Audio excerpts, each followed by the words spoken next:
Fesa son ng Samo Capture Radio yan na paang may motu sa mag-TV ni fa mo la se famia mori mo la ka ko eta tu sa mo ya tunu tu manusia lo langi ya mi se fa mo Kalau lapang sekolah lang yung mama, ya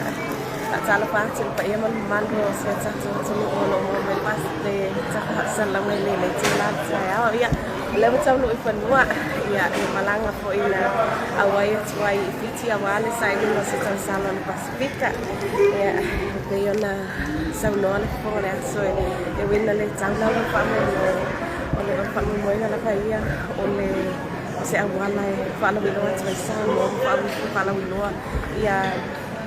anga matsu ya anga tsam sini ole tsama tsaisa mo ya ole tsalo I really hope that I've been able to embody what being Samoan is through this platform, and I really hope that I made Samoa proud. We did our best. That was our best, and of course we have the Onomia Productions team here who have been pivotal in my journey. O lato ia lo faanga yo ia mga matungan mo at sa au ko e wala ko mo ya na pai na bai le menga chai ia wala faanga mo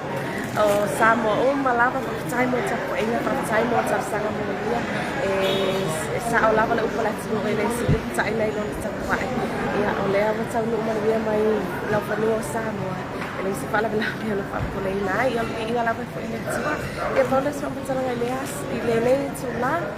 chai che le lava ia ala fa tsi le tsu te kele no on we te le ya ko fa de fiafi ya la mai monga Samoa nei vanga fa se fu ya ma fa to fa hatu ya ole tau no ngala na tau mai o ta to tau sala o le tu ya mai fa moi sa awai tuai ya o champin ya o Samoa ya ta to loto pele ya ila wanei sa ve fu misal tama ta ya litara Yeremia ya sa ave ma tau sala o le Pasifika ya le wa fa ya tu de pale in se tasa to bai ta filia amol terminei ya mo tele fa ya malo longo tu ya me se fo ya fa il ta fo la mtanga ba ya so fo ya